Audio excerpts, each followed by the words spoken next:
Sometimes you And just have to take the hit if you want a place to play. yeah, exactly. And it's the same in Edinburgh. There's places that are like easy to get to. There's a few places that are easy to get to, but most of them have to like charge pretty hefty hourly fees to Oh, like like table fees you're talking about? table fees. Yeah. So it makes the whole proposition because when I run my monthly stuff, right? We go there and we stick around and we play for 4 or 5 hours because at Geek Retreat there's no table fees. Mhm. They just work off of like food and sales, so you Sure. make sure to buy stuff and stuff like that, you know. But like any other place, being there for 5 or 6 hours for the amount of people that show up, it would be a decent chunk of change. And it's really difficult to find places these days where you can just kind of sit and exist without having to pay a bunch of money. Yeah. And I think that's another thing that's not really helping with the hobby. But those places exist. It's just sometimes they're not in the form of what we expect. So it might not be a games cafe, but it might be like a cool pub that's a bit quieter and just, the right tables and has a person behind the bar that actually kind of likes the games and doesn't mind if people are sitting around and playing. You know, there's alternatives. Yeah, well, our Um, games club, our local games club, is in a church hall that they basically rent out the space once a week.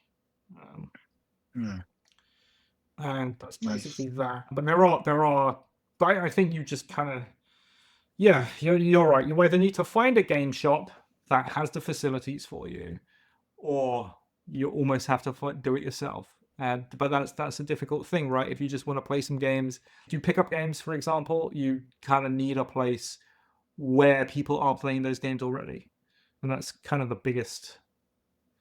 one of Yeah, the biggest hurdles. it's difficult to not.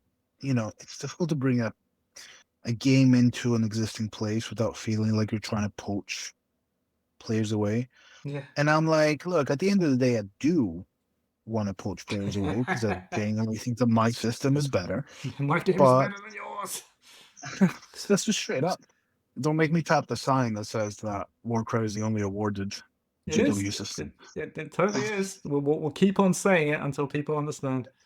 But I've heard there is obviously people that want to play, Yeah, and it's just difficult to get all of these things started.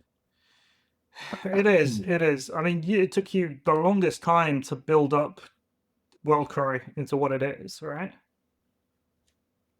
Yeah, I mean, I still would say there's a lot of like it's going really well with UK Games Expo, but Scotland still doesn't have a super developed scene.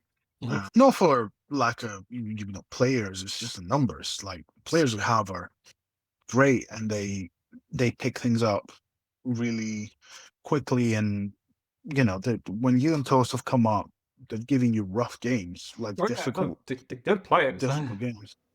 But yeah, it's just numbers. It's just getting Mm. enough that you can comfortably run when people are like, because life gets in the way. Life always gets Yes. in the way.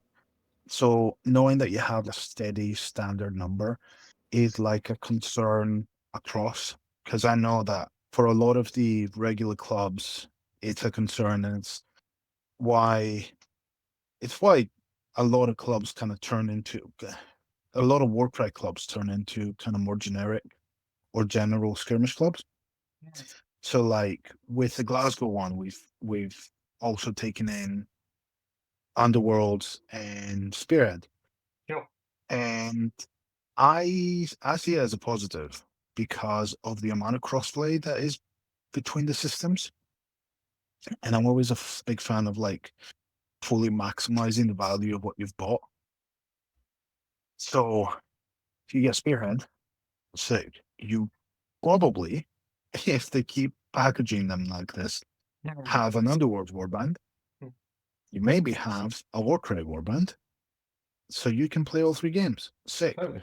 You show up in an afternoon, and you get to play all three games You get to play Underworlds, you get to play Warcry, you get to play Spearhead, and then that's one day out of your month. So that's the proposition, and I think it's going to pick up.